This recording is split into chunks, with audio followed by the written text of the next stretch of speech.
영문학을 전공을 했고, 그래서 그동안 제가 이제 많은 이론을 이제 접했습니다. 그 중에 이제 젠더 이론을 제가 이제 많이 공부를 했는데, 제가 하나님을 만나기 전에는 그게 어떤 것인지 모르고 그냥 계속 이제 세뇌되다시피 공부를 하다가 제가 하나님을 만나고 나서 이게 다 거짓이구나, 이게 허구구나라는 것을 제가 알고 그때부터 제가 그 젠더 반대를 외치기 시작을 했습니다. 네, 그래서 오늘도 이제 그런 맥락 속에서 이제 포괄적 차별금지법에 숨겨져 있는 젠더 이데올로기에 대해서 간략하게 제가 이제 설명을 해드리도록 하겠습니다. 오늘은 제가 좀 원론적인 이론 이야기를 하게 될 것 같은데 굉장히 중요한 부분이기 때문에 여러분 인내심을 가지고 끝까지 같이 저랑 함께 하시면 좋겠습니다. 네.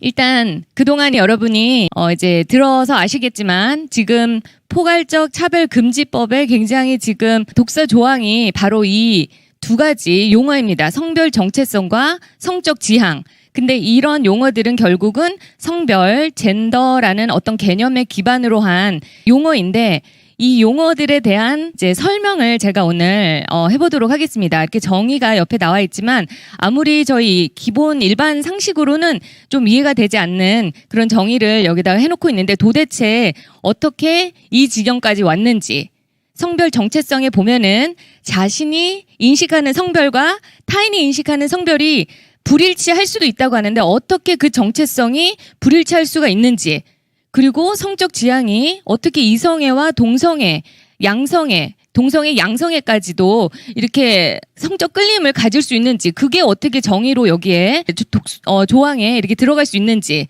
그리고 또한 성별 보면은 어떻게 분류할 수 없는 성이 있을 수 있는지, 이제 이런 것들에는 굉장히 탄탄한 이제 이론적인 뿌리가 있습니다. 그래서 일단은 제가 우선은 젠더 개념에 대해서 이제 설명을 좀 드리고, 도대체 이게 생물학적인 성이 어느 순간에 이게 사회적인 성으로 둔갑을 했거든요.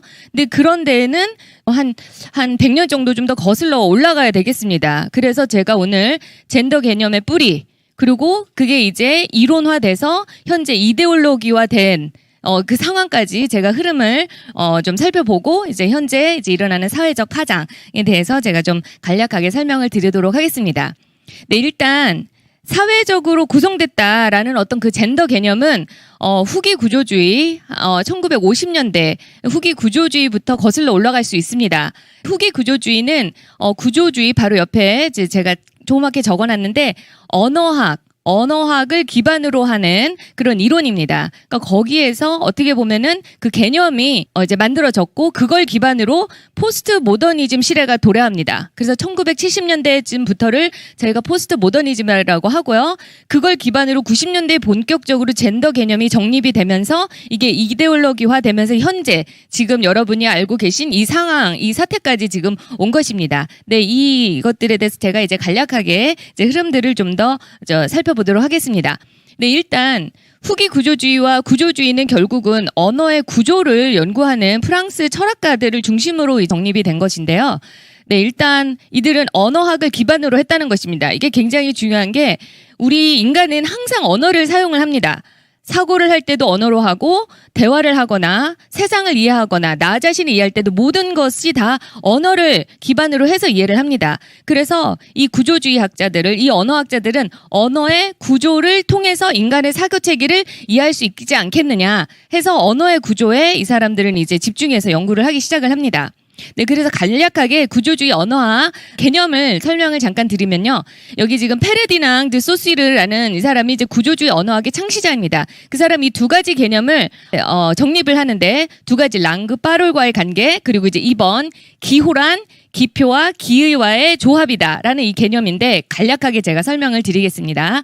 랑그라는 것은 언어의 추상적인 구조 및 체계라고 합니다. 이건 추상적인 개념이기 때문에 저희가 실제 볼 수는 없습니다. 하지만 그 언어의 전체적인 구조는 있다고 이들은 믿습니다. 근데 그것을 어떻게 알 수 있느냐? 파롤, 개인이 실제 생활하면서 사용하는 언어를 통해서 우리가 랑그라는 언어 체계를 이해할 수 있다라고 그들은 페르디낭 드 소시르가 개념을 정리를 합니다. 그래서 그걸 바탕으로 1번을 잠깐 보시면 언어의 의미는 언어 체계 안에서 만들어진다는 것입니다. 그리고 개인은 말을 하는 과정 속에서 그 규칙에 따라서 의미 전달을 하는 것이지 개인이 어떤 의미를 능동적으로 생성을 해서 의미를 전달하는 것이 아니랍니다. 이 의미는 결국은 체계 속에서 만들어진다라는 개념입니다. 굉장히 중요한 개념으로 여러분이 이제 꼭 기억을 해주셔야 됩니다. 그리고 두 번째, 이 의미 전달의 주체는 개인이 아니라 결국은 의미 체계에서 나온다. 그러니까 여기서 주체성에 대한, 개인의 주체성에 대한 것에 도전을 던집니다. 이게 굉장히 어떻게 보면 획기적인 사상이었고 이걸 기반으로 해서 후기 구조주의가 나오고 현재 지금 젠더까지 나온 거거든요. 그 다음에 두 번째 개념입니다. 기호란 기표와 기흐의 조합이라고 했는데 여기 그 그림에 보면 나무 그림이 있습니다. 우리가 보통 나무라고 할 때 그 나무 자체의 의미가 있는 것이 아닙니다. 그 나무 자체 그 소리에 의미 있는 게 아니라 소시르는 이것을 기표와 기의로 나눌 수 있다고 이제 설명을 하는데 기표란 기호의 그 형태, 단어. 우리가 나무라고 하면 그 소리가 있지 않습니까? 나무. 그리고 이제 그거를 쓸 때는 니은과 아, 미음과 우의 조합으로 그 형태를, 기표를 만듭니다. 그리고 또 거기에 기의가 이제 덮어지는 거죠. 그러니까 추상적인 개념이 우리가 보통 나무라고 생각을 하면은 이제 푸르름, 열매, 시원함, 그런 나뭇잎 그런 것들을 우리가 연상을 하지 않습니까? 그러니까 이 기호라는 것은 결국 이 기표와 기의의 조합으로 우리가 보통 말하는 나무라는 개념이 만들어졌다는 것입니다. 충분히 이제 이해가 가능한 그 개념입니다.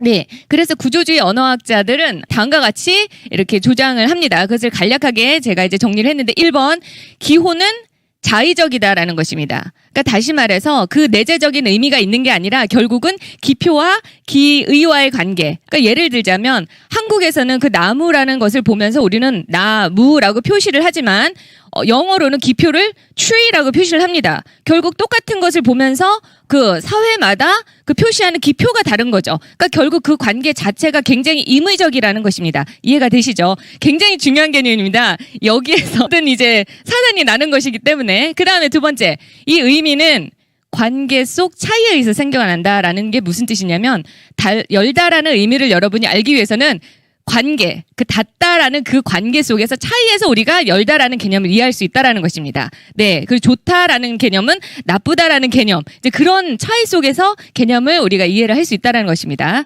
그리고 세 번째, 아까 전에도 말씀을 드렸지만 언어의 의미는 의미 체계, 구조 속에서 나온다. 다시 말해서 인간이 의미를 만드는 것이 아니라 결국 의미를 만드는 것은 언어 체계, 그 구조다. 그래서 굉장히 구조 중심적인 주장을 해서 이들을 구조주의라고 이제 부르게 된 것입니다. 네. 그것을 기반으로 이제 한 20년 구조주의는 20세기 초반에 이제 나타났고 그 언어학적인 툴을 가지고 이제 구조주의 언어학자들이 조금 더 색깔을 입힙니다. 거기에다가 니체의 사상과 실존주의 사상, 신은 죽었다라는 이제 니체의 실존주의 사상과 마르크스의 유물론적인 사상을 덧입힙니다. 그러면서 이제 나타난 게 후기 구조주의인데 일단 니체는 우리가 많이 알겠지만 신은 죽었다. 우리가 신을 죽였다. 그렇기 때문에 우리가 이제 신의 위치에 서서 우리가 원하는 대로 할 수 있다. 선택할 수 있다라고 주장하는 게 니체입니다. 그리고 또 마르크스는 결국 아까 전에도 우리 기론평 교수님께서 말씀하셨지만 굉장히 유물론적인 그 가치에 근거해서 만들어진 그 막시즘 사상을 만들어냈는데 결국은 마르크스는 궁극적으로 우리가 유토피아의 그 공사나 사회로 우리가 궁극적으로 가야 하는데 지금 현재 불균형한 자본가 계급과 노동자 계급을 만들어낸 이 자본주의 사회가 문제다. 근데 이 자본주의 사회를 유지시키는 게 바로 가정과 종교도라는 겁니다. 그래서 마르크스는 궁극적으로 가정과 종교 그리고 더 나아가 국가의 해체를 외쳤는데 이 니체와 마르크스의 사상이 그대로 후기 구조주의에 심겨집니다. 네. 그래서 이제 후기 구조주의 중심 사상을 제가 이제 간략하게 설명을 하겠는데 이 중심 사상을 기반으로 해서 포스트 모더니즘이 나오는 겁니다. 네. 그리고 1번 언어의 의미는 언어의 자의적인 관계를 통해 생성한다. 이게 구조주의적 사상이죠. 거기에서 이제 그다음 이제 더 한 단계 나갑니다. 그러면 언어의 관계는 유동적이고 불안정하지 않을까? 그렇죠. 불안정하겠죠. 그러다 보니까 의미는 계속적으로 유보 지연이 됩니다. 궁극적으로 우리가 그 의미에 도달하기가 쉽지 않기 때문에 불안정하기 때문에 그렇다면 궁극적인 의미에 도달을 할 수가 없다. 언어를 통해서는 우리가 어차피 언어라는 체계 속에서 생활을 하고 말을 하는데 거기에서 궁극적인 의미에 도달할 수 없다라면은 결국은 궁극적인 진리는 없지 않겠냐라는 결론에 도달합니다. 그리고 두 번째 중심사상, 언어의 틀을 벗어나서는 세상을 이해할 수 없다라는 거기에서 시작이 돼서 그렇기 때문에 인간은 결국은 언어와 문화에 의해서 제약을 받는 어떻게 보면 매개체의 역할만 할 뿐이다. 그리고 또 이 안에 있는 인간은 결국은 언어라는 틀 속에서 객관적인 세계를 묘사할 수가 없습니다. 왜냐하면 언어 자체가 불안정하기 때문에. 그래서 인간들의 그 세상에 대한 이해는 결국은 파편적이고 주관적일 수밖에 없다. 그러다 보니까 결과적으로는 주관적인 진리들만 존재하지 궁극적인 진리, 대문자 T는 존재하지 않는다라는 결론에 도달합니다. 여러분 많이 들어보셨죠? 후기 그 포스트 모더니즘에서 이런 주장을 하는데 이게 다 후기 구조주의자들이 만들어낸 어떻게 보면 이론적인 사상이라고 볼 수 있습니다. 그 다음에 세 번째, 네. 언어의 관계성은 이분법적이라는 거죠. 아까 전에 열다를 통해서 닷다를 이해했잖아요. 선을 통해서 악을 이해하고 남을 통해서 이해를 하는데 후기 구조주의자들은 한 발 더 앞서갑니다. 그런데 문제가 이분법적인 이 관계가 결국은 지배적인 관계를 생성한다는 것입니다. 선이 결국은 악을 지배하고 남이 결국은 열을 지배한다는 것입니다. 그래서 이들은 이런 이항 대립적인 관계를 탈피해야 된다라고 해서 이들을 탈구조주의 혹은 후기 구조주의라고 얘기를 했고요. 탈피를 하다 보니까 절대성을 거부하다 보니까 결국은 이들은 다양성, 유동성, 상호 관계성을 이들은 부각을 시키게 됩니다. 근데 보니까 이항 대립적 관계를 만든 상 체계를 봤더니 기독교 사상을 기반으로 하고 있다라는 것입니다. 그래서 궁극적으로 이런 지식 체계, 기존의 지식 체계를 해체하기 위해서는 기독교 사상을 해체해야 된다는 것입니다. 그게 이 후기 구조주의자들의 기본 사상입니다.